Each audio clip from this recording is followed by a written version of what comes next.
This happened last weekend, and I'm still in shock about the whole thing. I'm a 26-year-old woman moving my belongings to the new place my fiance and I just bought. Since I don't have a car yet, I use public transportation to bring my stuff in my backpack. The backpack has a cool Anne Stokes design on the front with a dragon wrapped around a skull. I was sitting at the back of the bus halfway through my journey when a mother and her young son boarded. The boy looked around 6 or 7, and like most kids, he wanted to sit at the back. He sat at the opposite end of my row, while his mother took a seat facing backwards, across from him. They had only been on the bus for a couple of stops when the boy noticed my backpack. He excitedly pointed out my dragon backpack to his mother and asked if he could have a similar one for school, saying he thought it was cool.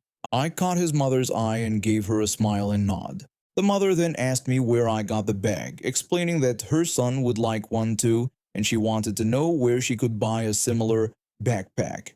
I told her I had bought it on Amazon, but mentioned she could find them at other online shops if she searched for Anne Stokes backpack. She asked about the price, and I explained that I had bought it some time ago for around £20, but warned that prices might have gone up since then. The mother said £20 seemed expensive for a backpack. I said the quality was good for the price. That ended our conversation. The mother took out her phone, likely to search for the backpack. After a few minutes, she spoke to me again, but her tone had changed. She called for my attention, and I looked at her. The mother complained that she had looked up the bags I mentioned and found that the cheapest one was nearly £40, which she thought was ridiculous. I reminded her that I had warned her about the prices going up since I bought mine. The mother looked me up and down. It made me uncomfortable. She suggested that I give her son my backpack and buy myself another one since I had no problem paying for such an expensive item. I refused, saying I wouldn't give up my bag because it belonged to me. The son told her not to take my bag and said he could save up his pocket money to buy one himself. The mother told him that the adults were talking. She then turned back to me and told me to give her the bag, saying her son wanted it and she wasn't going to spend so much money on a backpack. I refused again, saying I wouldn't give her my bag as it had all my belongings. The mother huffed and leaned back in her seat. She then told her son that the mean lady wouldn't share her bag with him. I rolled my eyes and looked out the window. After a while, the boy pressed the button to request the next stop. I always keep one arm through one of the straps of my backpack on public transportation to prevent it from being stolen. I was looking out the window when I felt a hard yank on my arm. I turned to see the mother grabbing at my backpack. I asked what she was doing. The mother said she was taking the bag, saying she had given me a chance to give her son what he wanted. The son begged her to stop and said he just wanted to go home. I told her to take her hands off my property or I would get the bus driver and call the police. Everyone on the bus was watching our tug of war, including the bus driver, who rushed over to us. The bus driver asked what was happening. The mother lied, saying I had taken her son's backpack and was refusing to return it. She wanted me removed from the bus and arrested. I said the bag was mine. The mother claimed she had bought the backpack for her son as a Christmas present and that it was his favorite. I said I could prove the bag belonged to me. The mother folded her arms. I unzipped the top of my backpack and pulled out one of my bras. The mother's face went white. Without a word, she grabbed her son by the arm and rushed off the bus. I apologized to the bus driver for the disturbance. The driver said it wasn't a problem and told me there were cameras on the bus. He would tell the depot about the woman trying to steal from passengers. The driver returned to his seat and started the bus again. I kept my bag on my lap with both hands for the rest of the journey until I reached my new home. I can't believe someone would try to steal my backpack in broad daylight on a public bus. I'm way far behind on things. My best friend is getting married, and as a best man, I need my formal wear tailored since I lost a ton of weight over the past year. On Valentine's Day, my wife and I went to the appointment at the local shop together, planning to grab wings and beers for happy hour afterward. I stood in the mini funhouse of mirrors with an elderly Asian lady controlling my every move, only saying no anytime I shifted my weight. I heard a man saying, "Excuse me," over and over again. Assuming he wanted another staff member, the three of us ignored him. After the fourth "excuse me," I heard this booming voice ask if we were deaf, followed by commotion behind me. I tried to turn around, but with needles all through my inner thigh and other areas, I couldn't move well. In the mirror, I saw a huge guy, about 6 feet tall and 200 pounds, grab my wife by the arm and spin her around. My wife is tiny, just 5 feet tall and 105 pounds, but she's the daughter of a retired United States Air Force colonel who works for a government agency, and she's a retired Navy lieutenant with years of training in Krav Maga and Taekwondo. Before I could speak, my wife's reflexes kicked in. When this giant towered over her, she elbowed him in the diaphragm and pushed him back. My wife told him to keep his hands off her and that she didn't work there. The guy stumbled back, but instead of leaving, his face changed. He got into a fighting stance, ready to fight in a tailor shop with a woman half his size. I tried again to move to protect my wife, but I was stuck with about 50 pins threatening important parts of my anatomy. But I didn't need to worry. When this idiot charged at my wife with his fist back, she took a half step back into a stance I recognize from our Saturday mornings when I bring her coffee in the basement. The dude put all his weight into a punch, and my wife spun out of the way. As she turned, her Doc Marten boot hit the side of his face, leaving a tread pattern. It wasn't like the movies. This guy's direction just changed. Like a plane going down, he crashed into one of those circular clothing racks and disappeared into expensive suits and shirts. The elderly tailor hadn't even stopped working on my pants. A staff member ran in telling us they called the police. 3 minutes later, officers arrived, and by then, our attacker was just getting out of the clothes. The police took statements from everyone and watched the security footage. They handcuffed the guy to a gurney as paramedics loaded him into an ambulance. My wife's kick had broken his orbital bone and several teeth. I found out later he had been drinking since noon after getting fired from his job. The shop manager showed up and told my wife our suits would be comped. My wife refused at first, but he insisted since we'd have to come back to finish the fitting. As they wheeled him out, the officer taking our statement asked where my wife learned to fight like that. My wife told him it was just training from her military days. I watched the officer's eyes widen when she mentioned which unit she'd served with. She never talks about her deployments, even to me. The officer nodded, finished our statement, and told us we could go. We made it to happy hour for wings and beers. My wife ordered extra spicy ones and ate them while I was still thinking about what happened. The waitress recognized my wife from a self-defense class she taught at the community center. They talked about upcoming classes while I worked on my second beer. I still wonder how that guy explains his injuries to people. That same night, we saw his mugshot on the local news for assaulting 3 other people before us. I can't take her anywhere without something crazy happening. But I wouldn't have it any other way. Next week, we're going back for my final fitting, and the tailor already warned me to come alone. Something I read recently brought back this memory from about 15 years ago, when I worked for a small computer programming company in town. We made automation software for factories and warehouses. Our team had just 5 programmers. We were good at what we did, which is probably why a national corporation bought us out. At first, nothing changed. We kept working while the paperwork got sorted. Then our new manager called a meeting. Our manager told us corporate would send a liaison to our office. He explained this person would learn how we did things to bridge between offices. We knew what this meant. They wanted someone to learn our jobs so they could fire most of us before next quarter. We looked at each other around the table, but we had no choice. A month later, a guy in a pressed shirt with a company lanyard showed up. Let's call him Suit Guy. He smiled as our manager introduced him.